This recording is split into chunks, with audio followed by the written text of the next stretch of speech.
Most characters in gaming stay the same. Same personality, same role, same identity.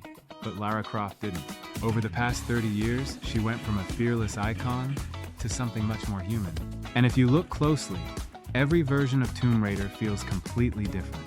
Not just in graphics, but in who Lara actually is. So what changed? And why does the modern Lara feel nothing like the original? When Tomb Raider first released in the late 90s, it didn't just introduce a new game. It introduced a character that would become one of the most recognizable figures in gaming. Lara Croft wasn't just another protagonist, she was confident, independent, and completely in control of her world. The original Tomb Raider 1996 focused heavily on exploration, puzzles, and isolation, placing players in ancient tombs where the environment itself was the biggest challenge. There was very little hand-holding, no constant dialogue, and no cinematic storytelling in the modern sense. What made it work was the atmosphere, the feeling of being alone in a mysterious place, solving problems at your own pace.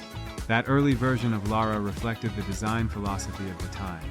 She was capable, almost untouchable, and rarely showed weakness. The focus wasn't on her emotions, it was on what the player could accomplish through her. And for a while, that formula worked perfectly. As the series continued with titles like Tomb Raider 2 and Tomb Raider 3, the scale started to grow. The worlds became bigger, the locations more varied, and the action more intense. But at the same time, the core identity stayed the same. Lara was still the confident adventurer, moving through dangerous environments with precision and control. The games expanded, but they didn't fundamentally change who she was. Then something interesting happened. As technology improved, expectations started to change. Players didn't just want exploration and puzzles anymore. They wanted story, emotion, and a stronger connection to the character. And that's where the series started to struggle. Games like Tomb Raider, The Last Revelation, and Tomb Raider Chronicles tried to build on what worked before. The Last Revelation tried to deepen Lara's story, but it still felt tied to the old formula that was slowly starting to lose its impact. Chronicles felt more like a collection of ideas than a true step forward, showing that the series was beginning to run out of direction. And when Tomb Raider, The Angel of Darkness released, it was clear that the series needed a change. The ambition was there, with a darker tone and a more complex story. But the execution didn't fully land, and it became a turning point for the franchise. This is where everything shifted. With Tomb Raider Legend, Lara Croft was reintroduced in a way that felt more modern and more approachable. The gameplay became faster, smoother, and more action-focused. And the storytelling started to play a bigger role. Lara was still confident, but now she felt more like a character you could understand, not just control. That direction continued with Tomb Raider Anniversary, which reimagined the original game, and Tomb Raider Underworld, which expanded on the cinematic approach. These games marked the transition between the classic and modern eras, blending exploration with action and narrative in a more balanced way. But the biggest change came in 2013.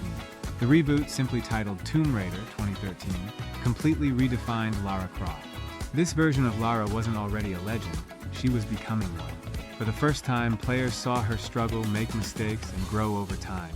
The game focused heavily on survival, showing a much more vulnerable and human side of the character. This wasn't the same Lara from the 90s.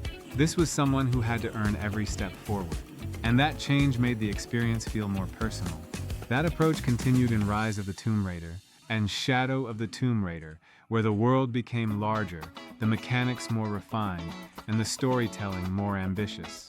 The modern trilogy focused on Lara's transformation, not just as an adventurer, but as a person trying to understand her place in the world.